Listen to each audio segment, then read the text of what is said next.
So, is truck dispatching still a good business? I'm actually going to be answering this question. This is one of the main questions that I keep getting asked. Once again, I mean, every other video, like if you go to see my previous vlogs about dispatching, back when I was in Canada, I started, giving out information on dispatching. Me, it was one of my worst videos ever recorded.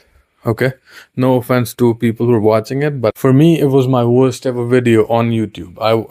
I never thought I would go, 150,000 views, and that's where the journey began. But I wanted to post something that I learned. So every video has a lesson to it, and I came to India, started vlogging about farms as well. So moving on to our topic, let's not talk about the farm. We're talking about dispatching here. Do you think dispatching is profitable? So I'm gonna, I have my notes here. I'm gonna share my views on it. So I'm gonna go through my notes as well, because I have prepped out like about 50 modules for this same playlist. That means 50 videos. So you're gonna have, enough content to, if you're not able to learn certain process, you can go back to that video and then learn it. So main question here was, is it still a good business? So I mean, I'm gonna give you my answer to it. I mean, there's a huge difference between it's an opportunity, and then like when you have a good opportunity, it doesn't always mean that there's very easy to enter market or something like that. So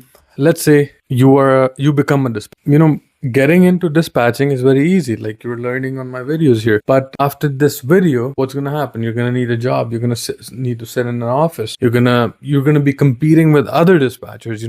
You look at the load board, and people are hounding for loads every now and then. So for those of you who are thinking that this is like a good thing for passive income, I mean, you're totally wrong, because this profession will be well suited for somebody who's good at communicating, somebody who's well managed, well planned, throughout his day, professional, almost outgoing, ready to keep relationships with brokers. So let's say you try to get into the market, you should know how to negotiate with brokers without hampering their relationship with the carrier. Because let's say you're a new dispatcher in the market. Why should that broker or shipper give you a load? Why? You're new to the market, you have certain risk involved. Let's say whenever you're doing business with somebody for the first time, it's actually, scary that, will this freight be delivered or no? So there's a tough barrier to pass on. Either you get into a reputable company that brings you a good image automatically in front of the shipper or the broker, because you're representing a big company now, and which has a name in the market, as compared to when you're starting independently. That's what everybody asks, how can we start independently? So in my previous videos, I also gave example, if you cannot be big, you got to join the big. Okay, like you cannot compete against Amazon in terms of selling out goods in the market. You have, the only thing you can do is become a seller with Amazon, because Amazon has a wider reach of market. So that's what you do within dispatching. You join a big company. Your expertise, your competence is gonna matter in this profession. So I mean, let me get you some more points here. Like we already talked about the relationships, like you can negotiate with people without disturbing the relationships. So if a truck is moving and things happen, let's say a truck breaks down, and like a broker changes something, let's say bill of lading, a reference number starting with an N, the shipper requires a number starting with a K. So like let's say the truck goes meets with an accident, the freight is damaged. So main issues come when things get bad. And are you able to handle things when they're bad? Or is it just back in my previous company that I was working in, anybody who used to basically, keep on looking at their screens, do nothing, we used to politely call them mouse clickers. So our manager, I mean, I won't name any of them, but they were called mouse clickers, and every company has mouse clickers.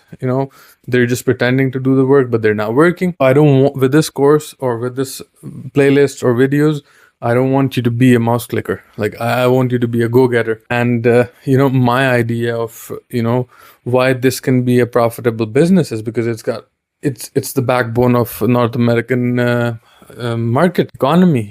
There's transactions taking place every day, and then maybe my videos can help you guys become good at this profession itself, since I'm not in this profession, but I can give you like 7 to 8 years of my experience throughout these videos. And then I also basically want you to approach this as a professional service rather than a shortcut to quick money. Okay, the very important step here. You have a much better foundation if you start thinking it as a professional career, or a, like, basically, rather than a quick money profession. Then basically, I already told you who is this suited for, who is this not suited for. And with my explanations here, I just want you to know that this is the standard that I want you to have in the back of your heads, that this is actually dispatching. And if this adds curiosity to your minds that you want to go into this profession,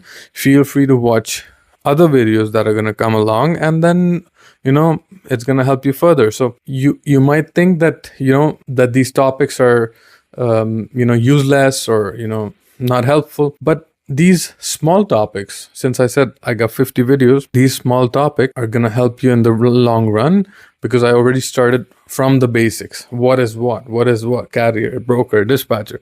I'm going to be moving further. My next video will be on like equipment types, dry vans, reefers, flatbed, how you can operate those lanes. Moving further, keep that standard in your head that dispatching is not just mouse clicking or like fast money. So I just want you to have that in your head, and we'll see you in the next video. Thank you.